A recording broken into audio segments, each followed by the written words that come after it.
মুড়ি কাটা পেঁয়াজের নতুন স্বপ্ন বুনছেন মানিকগঞ্জের কৃষকরা। ন্যায্য মূল্য আর বাড়তি লাভের আশায় মাঠে মাঠে ব্যস্ত সময় পার করছেন তারা। তবে আবহাওয়া বিবেচনা করে সঠিক পরিচর্যার বিষয়ে সতর্ক থাকার পরামর্শ দিচ্ছে জেলা কৃষি বিভাগ। মানিকগঞ্জ প্রতিনিধি গোলাম সারওয়ার সানুর পাঠানো তথ্য ভিডিওচিত্রে বিস্তারিত জানাচ্ছেন জহির মুন্না। মানিকগঞ্জে এই মৌসুমে ক্ষেত বলতে সাধারণত চোখে পড়ে হলুদ সরিষার বিস্তীর্ণ মাঠ। তবে চলতি মৌসুমে সেই চিত্রে কিছুটা ভিন্নতা এসেছে। জেলার বিভিন্ন এলাকায় বেড়েছে পেঁয়াজের আবাদ।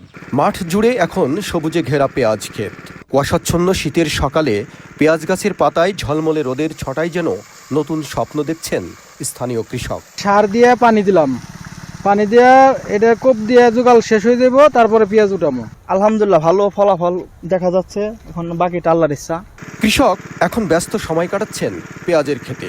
এবার মুড়ি কাটা পেঁয়াজে ভালো ফলন ও ন্যায্য দাম পাওয়ার আশা করছেন তারা। পানি সেচ দেওয়া লাগতেছে, আবার কুবান লাগবো, সার বোনা লাগবো, আবার আদি পেঁয়াজ খেতে নাড়া উঠান লাগতেছে। এর ভিতরে 4 পেঁয়াজ লাগাইছি, কমপক্ষে আমার 4 থেকে 5 লক্ষ টাকা খরচ হবে। কৃষি বিভাগের মতে চলতি মৌসুমে অনুকূল আবহাওয়ার কারণে জেলায় 7,564 হেক্টর জমিতে পেঁয়াজ আবাদ হয়েছে, যার মধ্যে 3,222 হেক্টর জমিতেই মুড়ি কাটা পেঁয়াজ আবাদ চলছে। বিঘা প্রতি 60 থেকে 70 মণ করে পেঁয়াজ পাচ্ছে এবং বাজারে পেঁয়াজের দাম ভালো।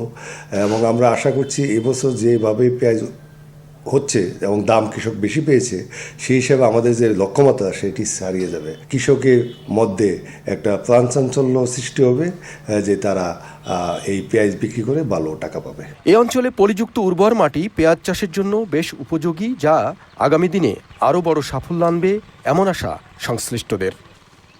Zahir Munna, channel I.